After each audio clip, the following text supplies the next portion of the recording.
Welcome to iLecture Online. I've been asked over a number of years now by quite a few students to make videos on the JEE Advanced Test.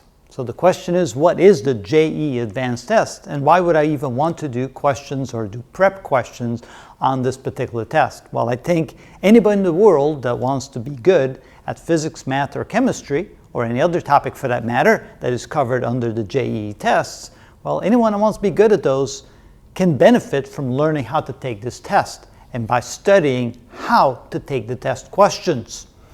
Well, to give you a little bit more of a feel for what this test is, it's a test that's given to students in India, but not just any students, high school students in India. And the reason why they would take this test is because if they do well in this test, they're then allowed to be admitted to some very prestigious, high-standing universities. They call them technical institutes in India. So let's get a feel for it. I would claim that it's one of the most challenging tests in the world, and given the perspective as to whom this is given to, high school students, it can very well easily be called the most challenging test anywhere in the world. It is given to high school students in India. Only those who obtain the highest scores are admitted to the top Indian Institute of Technology, and to keep that in mind, only a certain number of people are allowed to take the JEE Advanced. Not just anybody, you have to be selected. You already have to be recognized as one of the best students in your school to be admitted to take this particular test. So only the very best get to take this test, and only the very small percentage at the top that score well get to go to these very good top Indian Institutes of Technology. So is it cramming time? Well, you could say so, but let's learn a little bit more about this test. You're not given enough time to solve all the problems. That's what's so unique about it. A test that you probably think you may need 8 hours to solve all the problems on the test, you're only given a certain number of hours. I believe it's 3. I have to go look at it again, but it's definitely not enough time. I don't think any student that takes this test truly finishes every problem on the test, so you're extremely time constrained. You're not allowed any formula sheets, calculators, or scratch paper. Small amount of scratch space is given to you on the test itself, but you only have very small amount of room to make any kind of notes or things when you're taking the test. Now imagine you're not given any formula sheets, no calculators, nothing. You have to walk in and be able to explain everything you know about physics, math, and chemistry on the same test. You have to memorize all of the formulas, all the equations, all the laws, all the principles involved in these 3 topics at the same time on the same test. You must memorize it all.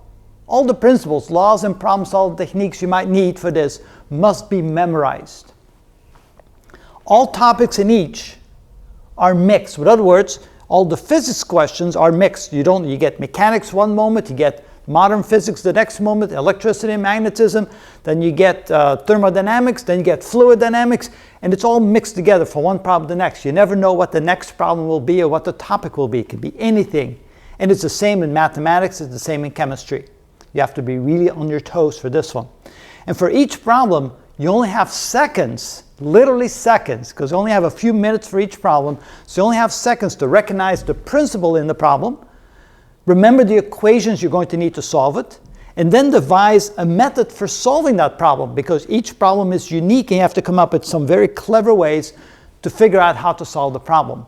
That's the kind of test this is. And it turns out that taking the test, or at least preparing for the test and learning how to take this test, has tremendous advantages, not just to the students in India, but to the students anywhere in the world.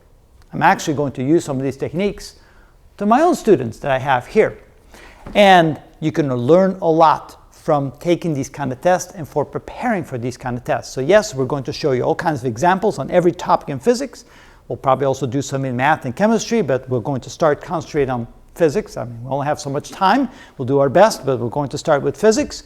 And we're going to show you not just how to solve the problems, but how to come up with clever techniques to quickly get to the answer if you're taking the test. Because sometimes you don't need to go through every single step and systematically work it out. If you understand and know about it, enough about it, you can sometimes do it much more quickly and get to the right answer much more quickly. And we're going to show you those techniques as well. So if you're interested in getting really good at solving physics problems, this is definitely a series to watch. So stay tuned, and I hope you'll enjoy it. We're going to show you some other interesting information about the test itself before we actually get started, and I think you'll get a good kick out of taking a look and see what's all involved in taking this test. So stay tuned, and hopefully we'll have some fun.